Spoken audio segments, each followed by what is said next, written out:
All right, what's up, y'all? Today we're gonna go over a choke I call the Bustamante cross collar choke. I remember watching him do it a couple years ago, and it helped me out a lot. Okay, so first thing we need to do is we need to get a cross collar grip with our fingers in. Okay.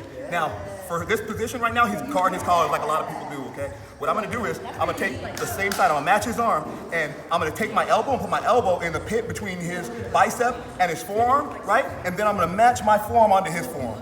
Okay? Now, keeping that configuration, I'm gonna push and jam my forearm and his forearm down towards our hips.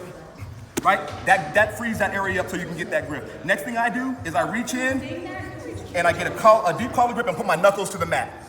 Right? Now from here, a lot of times people start getting scared and they grab your arm and start pulling it down to defend.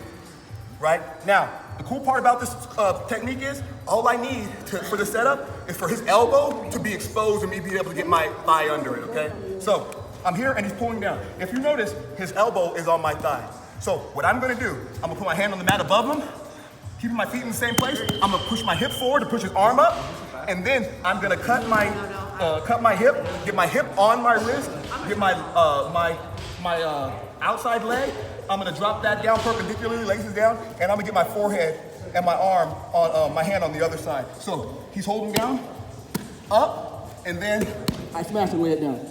Right? Now, from here, guys, nothing is, my toes aren't in the mat, my laces are in the mat. I'm not on my toes on this near side, I'm just curling my leg in. I'm sagging my hip heavy onto my wrist, which is bringing his arm up, and my head on the ground. So I'm sagging, guys.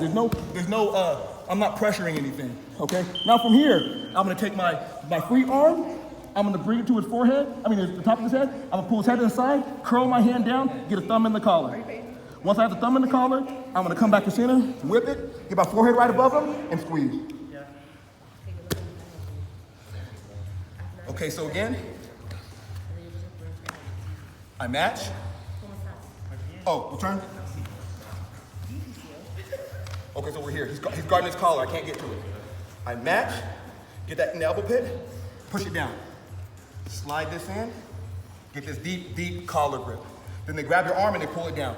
It doesn't matter how hard they pull it down because you're gonna see how his elbow is under my leg, right? So what I'm gonna do, reach high, I'm gonna bring my hip, make his elbow rise a little bit, and then look, I'm gonna drop my hip, get my leg out perpendicular, drop my hip, and I'm smashing.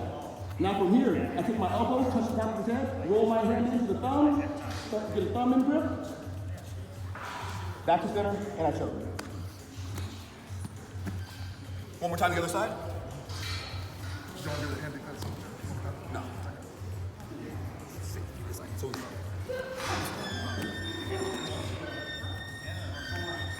So, we're here. I match, bring this down. Slide my hand in, get a deep collar grip, right? Now he grabs my arm and pulls down on it, right? I reach above, push my hip into his elbow, his forearm, then I drop it and get perpendicular and sag. Nothing's on the mat. No toes are in the mat. I'm just sagging and hanging on it. Then my elbow goes to the top of his head. I roll my arm down to get a thumb in the collar, shave him, and it's time to choke. Coach Rain.